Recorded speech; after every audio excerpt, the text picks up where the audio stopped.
closely with the Chinese.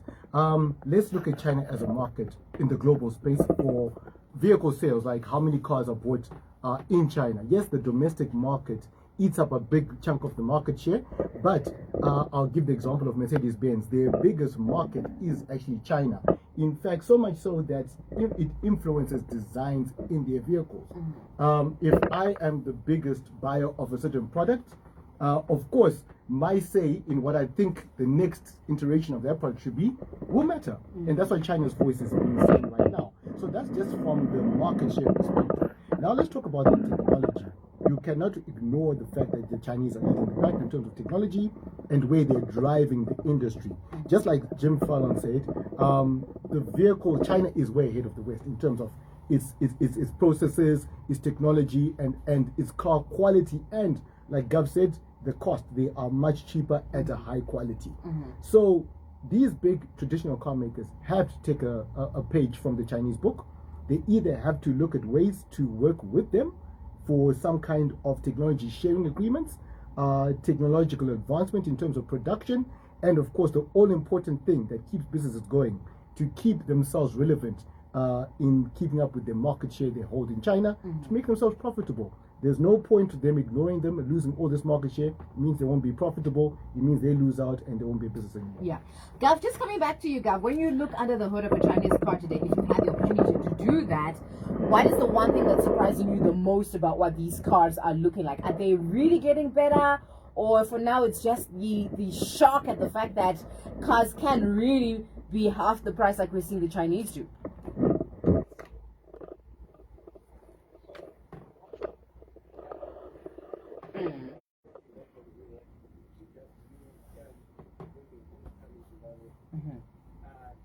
Were not very good. But now, when you look at them, like, we just open the hood without, like, they control everything from the battery up to the technology that is needed there. So, to be honest, China is in the going forward, and if anything, if nothing else happens to them, I think they're going to be the leading force in terms of manufacturing of vehicles and any other goods and services. Yeah. But, you know, from a Zimbabwean context, though, we are still buying second-hand vehicles, and most of these Chinese cars haven't been on the market enough for them to be good. Sorry, not even about being good, but for them to be second-hand values the way we buy second-hand vehicles. So that means no matter how good these Chinese cars are going to be, unless you're buying them brand new, which most Zimbabweans can't afford, it means we are going to be missing from this party, Taf.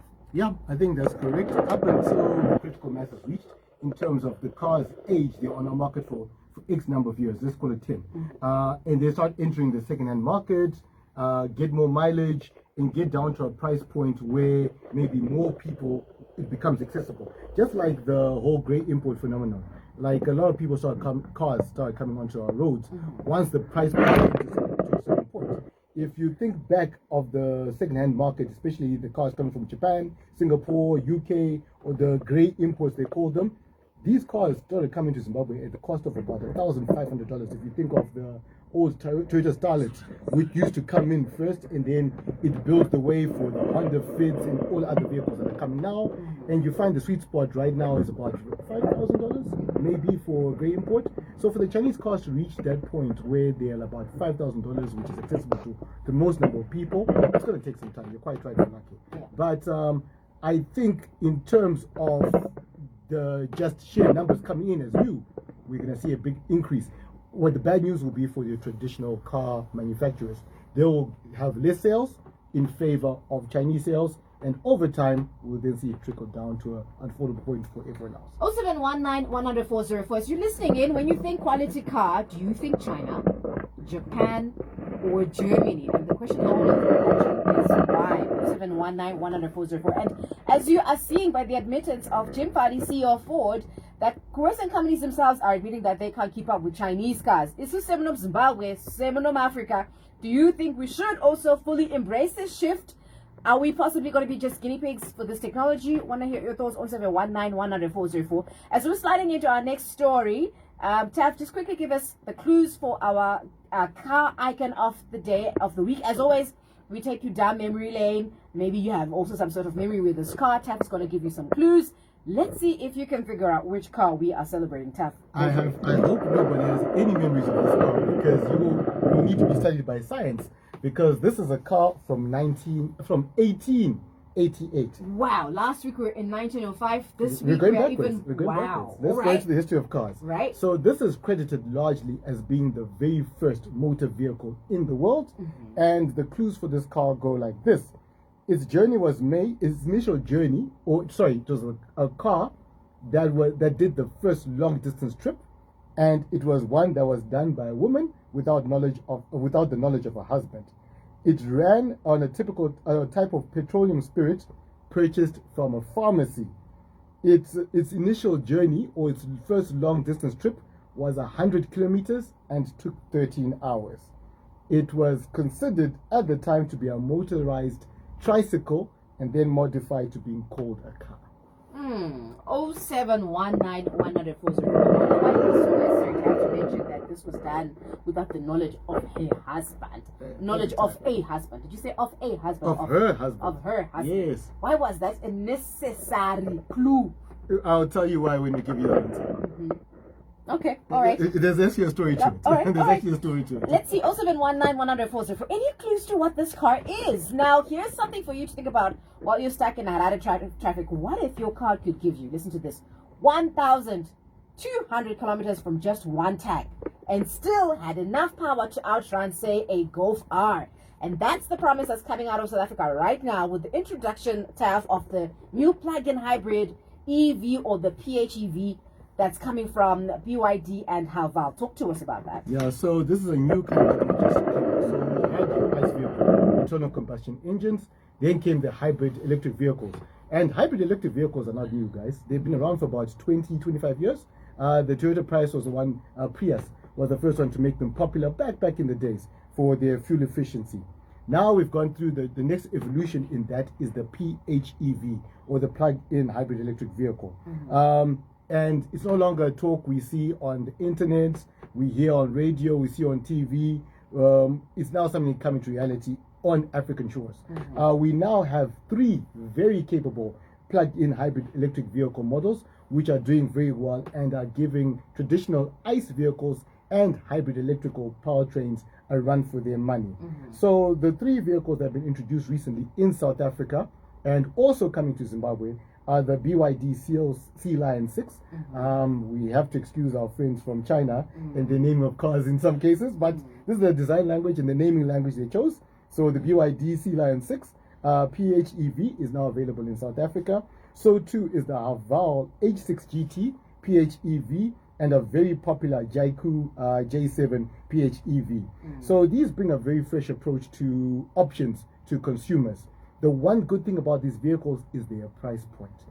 They may be plug-in hybrid electric vehicles, which means they just have a bigger battery pack, still paired together with an ordinary engine, but unlike hybrid electric vehicles, it tends to be a slightly bigger engine, but you have the option to drive them as a pure EV or drive them as a hybrid.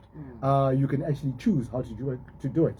The advantage being that for your local commute or even short highway distances, you can travel up to highway speeds on pure electric power up to 120 kilometers, which is perfect for most people's daily commute. Which means that you buy one car, but it can either be a full-on electric vehicle or a hybrid electric vehicle that's much more efficient on the highway, which is a big challenge with current hybrid electric vehicles, which tend not to be efficient on the highway, but are efficient on short distances or in city traffic. As you're listening in to the new technologies that's coming in, particularly in South Africa, have you any clues to what the car icon that we're talking about this morning? We're also looking into some outstanding car developments that are happening right next door. Capital 100.4 FM, Harare's Happy Taf was just explaining to us that there is a new club of plug-in hybrids which are coming in to outshine traditional hybrids. They're looking at the internal combustion engine that are both speedy and also economic on your fuel, getting about a 1,200 range, hitting 100 Ks in less than 5 seconds. So you've got full battery, full tank, and they possibly could be perfect for a country like Zim, right? Where you're thinking in terms of fuel economy and also price-conscious drivers. 0719 10404. Would you consider having a plug-in hybrid over your petrol car if the price was just right? Curious to hear what your feelings are. And would you buy a plug-in hybrid if it meant spending less on fuel, even if it's not a brand that you know very well? And that's exactly what we're seeing with these Chinese cars. BYD, it's a brand that you and I are not very familiar with. Is it something that you would consider buying if the price was just right? Now, most Zimbabwean staff are still buying used petrol cars from Japan. Again, we've just spoke about this. What is the reality of us seeing these plug-in hybrid electrical vehicles on our road, especially if they're made from China or in China? I think with the current rate of technology in China, in the next 5 years, we're going to start seeing these imports of second-hand plug-in hybrid electric vehicles and HEVs coming to our local shores. The good thing about those ones that will be coming in versus maybe some of the drawbacks of the ones that are currently coming in will be that the battery technology is now better, longevity is much better, which means you're getting a car, albeit with a second-hand battery, but one that has still got a lot of life in it, which means the car performs quite well. The biggest drawback to hybrid electric vehicles and PHEVs is the cost of repairing the drivetrains. Right. They are very pricey. But if a warranty still exists, and there's also talks about, and China, I like the way they react to global forces. If they see that there's a gap to export their second-hand products, which is the ones in there, but the battery is maybe still good, now talk for global warranty comes into play to make it attractive. One of the biggest problems about buying or why people stick to certain brands in Zimbabwe and certain powertrain types, your ordinary engines, is people in Zimbabwe are stuck in this one thing: resale value. Now, if you can buy a second-hand vehicle with a warranty balance left on it, which is honored globally, that car is going to maintain its value for a little bit longer, and it's going to be attractive. Yes, the buying price might be a bit higher, but the quality you receive will be better. So I think in the next 5 years, the prospects are good. Also, in 19104, would you see yourself trying this plug-in electric vehicle that we're talking about, plug-in hybrid electric vehicle that we're talking about, especially if it's coming from a brand you don't recognize? Again, in this context, it is Chinese. Now, Gav, Taf just touched something that is very, very important, right? Whilst we are loving the power, the fuel economy that's coming in with the idea of a plug-in hybrid electric vehicle, from a practical point of view, even in terms of servicing, muno Zimbabwe, vana makanika vedu vati vakuzivira nyaya dzekusevhisa zvimahybrid izvo zvizvo zvinobva zvanzi plug-in. We're looking for this kind of technology. Or are these systems too complex for us right now for a Zimbabwe mechanic, do you think of?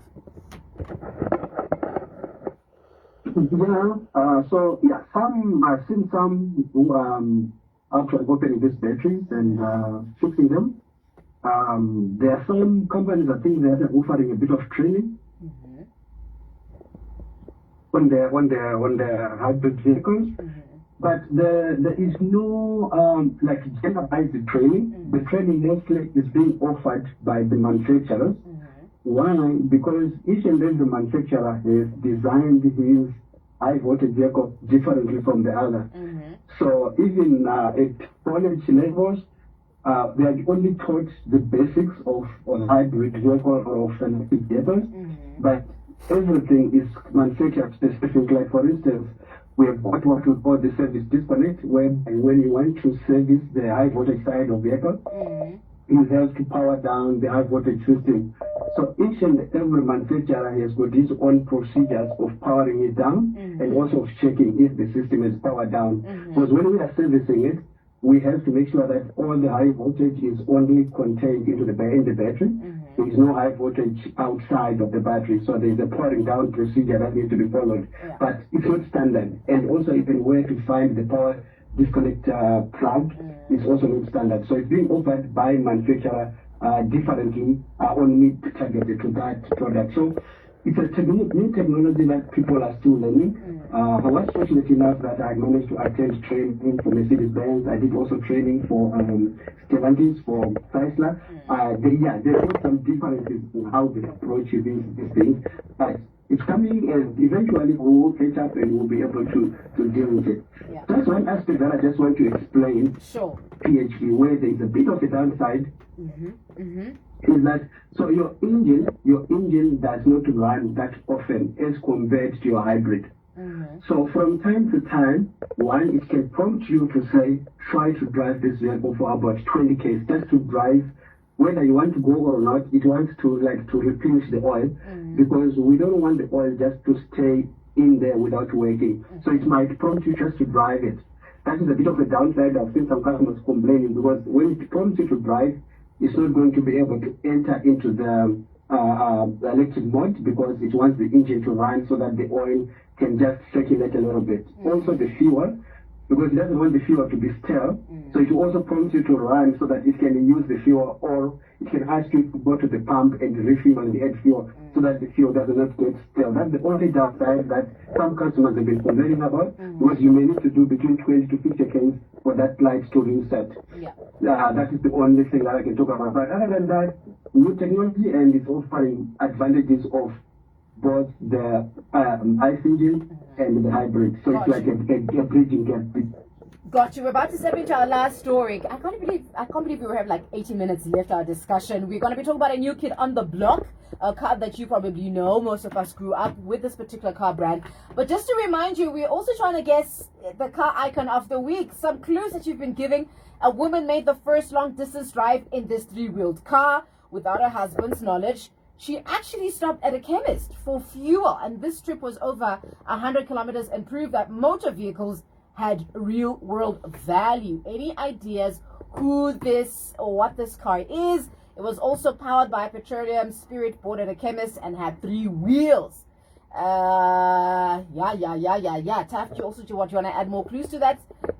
Some interesting answers that have already started coming in. Yep. So I guess another interesting thing is that during the trip she did have a breakdown and was able to use part of her garment to fix the problem and continue her journey. Gotta love a woman like this one. Very crazy. It is Capital 100.4 FM. We're also going to be getting into the workshop. Governor is going to be walking us through things you need to know before you pay as far as your service versus repairs are concerned. We've been trying to have this conversation for weeks and network was just not allowing us. But Governor did come through and give us the difference between service and repairs. And today we want to look into some important things about what a proper service looks like. And if you have questions for a mechanic, Governor is on the line. Taf, talk to us quickly about the new Mazda CX-5. I'll be very brief to give Gavin's time so that some people doesn't get very important information. So the new kid on the block will be announced on the 10th of July, and it is the new Mazda CX-5.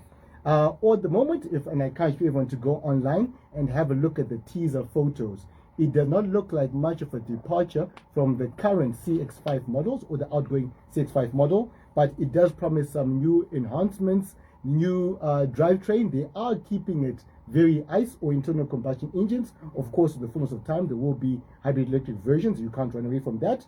But they promise a much more tech-rich interior, refined lines on the outside, complementing the old style with advancements in light technology and, of course, driver-centric features to keep everyone safe. So look out for the new kid on the block, the new CX-5. Teasers are online and it will be announced in this full glory on the 10th of July. So for me personally, I've always liked the look of Mazdas. I've never disappointed in terms of aesthetics on the outside, but sometimes on the inside they felt very plasticky and a bit outdated. Like, I mean, even when I look at the CX-5, it looks great on the outside, but I'm kind of disappointed up to this point on what it brings on the inside. Still very plasticky, still very hard, and doesn't feel very futuristic, and yet many other vehicles have since gone and upped the feel on the inside of the car. I don't know what you feel about that. It's Japanese, and if we look at what the Japanese are doing with the vehicle, if we think about the car we talked about very recently, the new RAV4, it's got a much more tech-rich interior, screens, the things you expect in a modern car, which the Japanese cars are lacking. I have a feeling Mazda's taken the same page from the same book and will probably have a very good and competitive interior. And in terms of safety features, is there anything we could be looking for in terms of this new kid on the block? Yeah, so right now it's all promises, but we'll see officially. But of course, expect autonomous braking, lane keep, all your ADAS systems, which is your advanced driver assistance systems that will aid in semi-autonomous driving, enhanced accident scenario recognition, just to keep occupants safe. So at the moment, it's all promises, and we'll see once they announce everything. All right. Okay. 31312. Thanks for coming in with your guess. You were asking what's today's car icon. 494. We've just repeated it. I hope that's doing better. Shkai wakadi chimoti. Waziziva sekundonzi chimoti na iwe muni iwewe. Chabloka. No, I'm kidding. Some interesting guesses that are coming in terms of the car icon, and actually we'll find out in a second if they are on the mark. But what are you thinking? Most of us have always loved the solid ride that comes with Mazda, and the CX-5 might just be maybe another clever buyer's choice. I don't know what you think about that. We've been talking about newer brands that have been storming in, particularly on the hybrid streets. Mazda CX-5 is coming in trying to, still see if they do indeed have the winning formula. Do you think they have a winning formula? As we're sliding right into our next segment, we are about to put on our overalls as we step into the workshop. We're opening the bonnet, as Governor is going to be talking to us about service and repairs. Did you know the Zimbabwe senior men's rugby team is nicknamed the Sables after the sable antelope found in the Matete Valley of Zimbabwe? This nickname is a symbol of strength, resilience, and endurance, reflecting all the team's qualities on the field of play. It is also a proud representation of the team's character and national identity. Let's come together and rally behind our Sables as they defend the Rugby Africa Cup on the 13th and 19th of July 2025 at Harare Sports Club in the capital 100.4 FM Rugby Africa Watch Party. Hashtag my Sables. Hashtag our Sables. Hashtag dominate.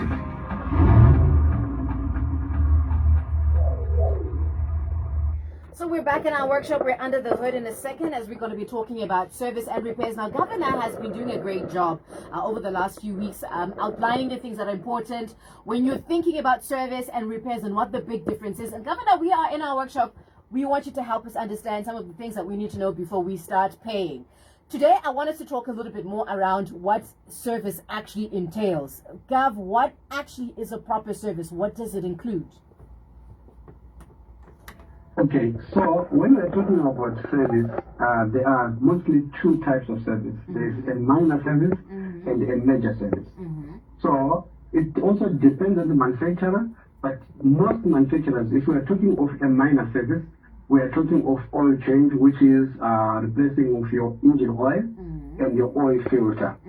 And that is a scheduled service, like you're supposed to do it. Some vehicles, they say maybe 5,000, some can say 10,000, some can say 20. And that is a consideration that you should take into consideration when you are buying a vehicle. This service schedule, because that's where you save your money. Like I can tell you, when Mercedes-Benz, most of them, they do 20,000. That's only when you need to service it.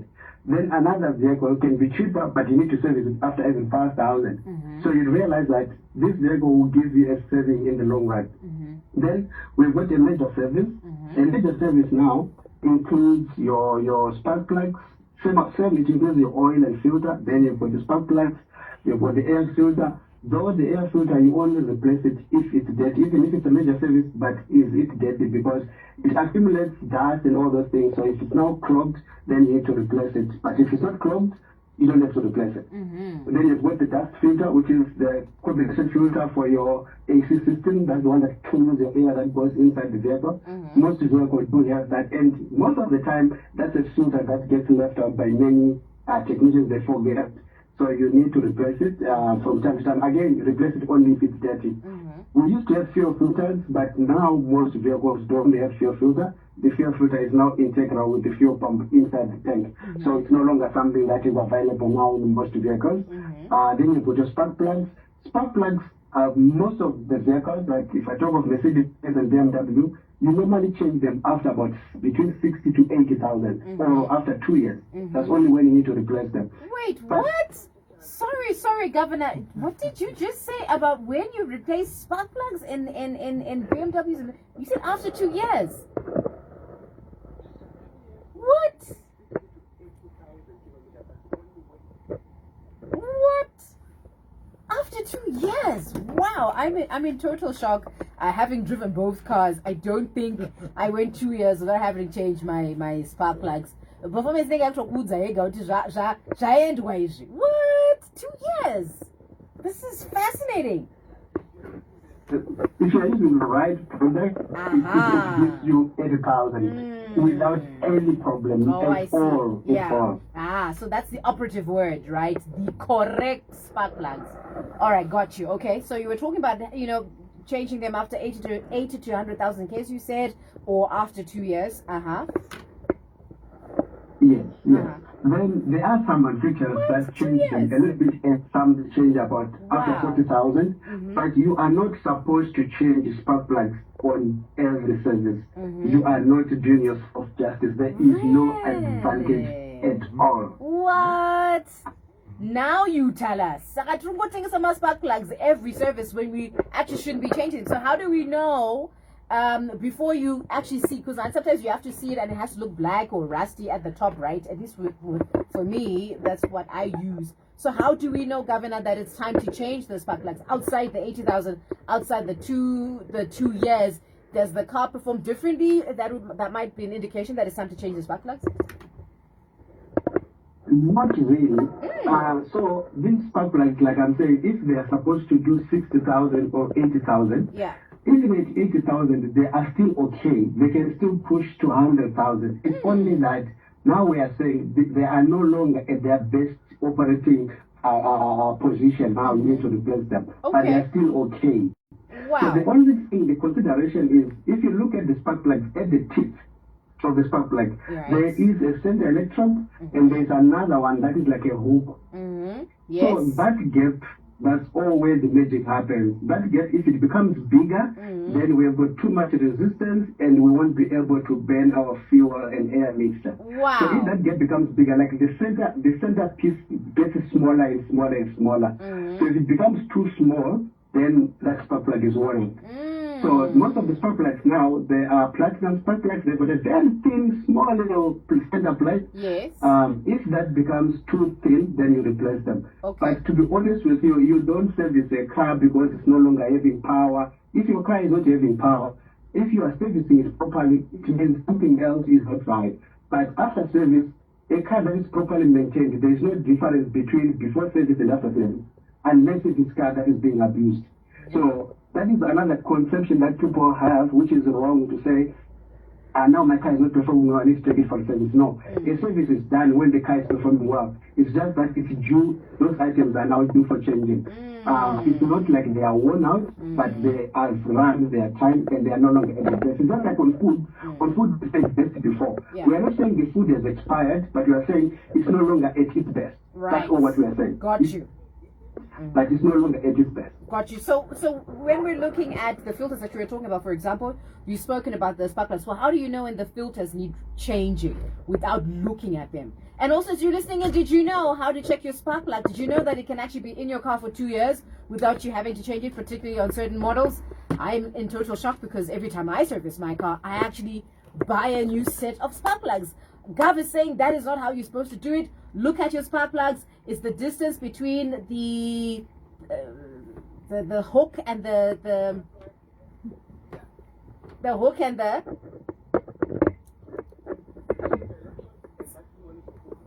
right. If that distance is getting wider, that means there's less resistance. It means it's time for you to change that. In some, you see that the electrode has gotten thinner. I said, so no, it's time for you to change your spark plugs. Did you know this? How are you changing? How do you know when it's time to take your car for a service? And you're about to tell us, Gav, when it comes to the filters, how do we know that it's time to service them? Okay, let me just rephrase on the plug. Yeah, okay. We've got platinum plugs that has got a thinner electrode. They are made like that. We no longer have the ones with the thicker ones. Okay. They are not that common now. Okay. So they've got a very thin electrode, the center electrode, yes.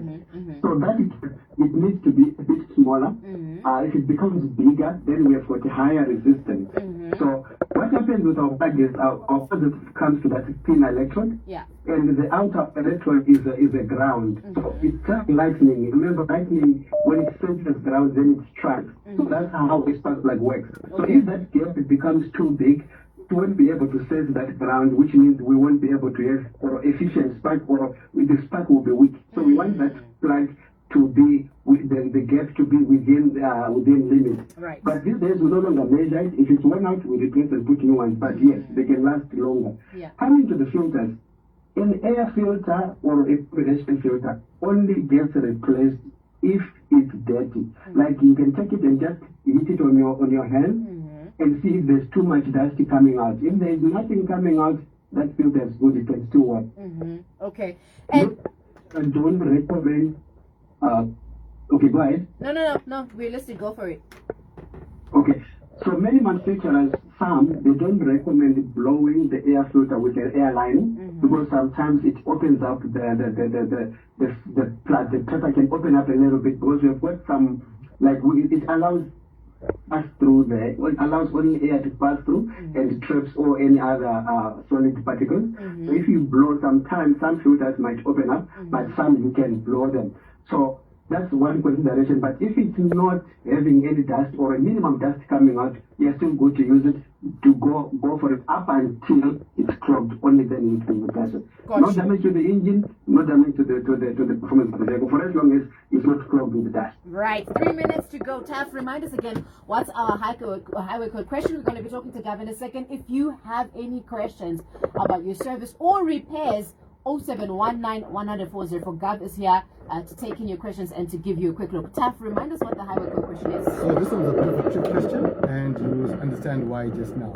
According to the Zimbabwean Highway Code, what distance must you follow a car in front of you on the highway? According to the Zimbabwean Highway Code, what distance must you follow a car in front of you on the highway? All right, and whilst you're answering that, let's go back to our icon. A woman made the first long distance trip in this car. Her husband didn't know about this. It was also powered by petroleum spirit that she bought at a chemist, and it had 3 wheels. The trip also was to prove the invention's practicality, and it covered over 100 Ks from Mainem to that other place, funny place. And I think Taf was started to give us even more clues that it was a German car. All right, so let's go through the answers that have come through. Shikanza, the car, the wife's name was Bertha Benz. The car was Motor Wagon Benz. This is coming from 4871. Good morning. Thanks for listening in. Shikanza, is today's car icon Benz painted Motor Wagon. This is coming from Zwandile Biam, who's listening in. Jikaina Marshall, the car icon of the week is Benz, but we need a little bit more of that. I think we did. Taf, did we get this answer correct? Almost. They had the right model, so the Benz patent motor wagon, but number 3, patent number 3. Right, so I think the closest answer is coming from Muswandile Biam Zwandile.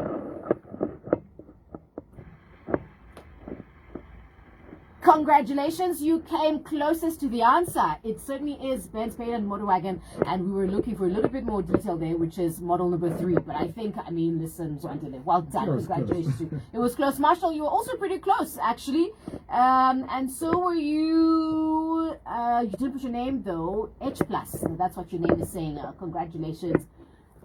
And she did it because she didn't want her husband to know she was doing it because she wanted to help with this vehicle sales for that model. So she did it ad hoc with her son. What a good wife. What a good wife. We're actually almost out of time. And again, there's so much that we need to talk about, especially in terms of servicing the car. How do you know if your mechanic is actually over-servicing? Because if we're changing plugs every service, now I'm starting to feel some type of way about my mechanic. Gav, always a pleasure to have you online. How do we get a hold of you, Gav? Yes, sir, you can get hold of me on which is +267 714 96109, or if you can look for Gav Nachibun on Facebook, you'll be able to find it. And thank you so much, Gav. We will definitely have you again as our mechanic. There's still so many things that we need to talk about that we didn't get through to today. How do we get it? Inquiries at zimoco.co.zw and ask for Tafadzwa. And with that, we're crossing over to our city studio where Precious and Becky K are going to be broadcasting right from Herald House. It's Capital 100.4 FM. Halad is up at 12 o'clock. It's news time.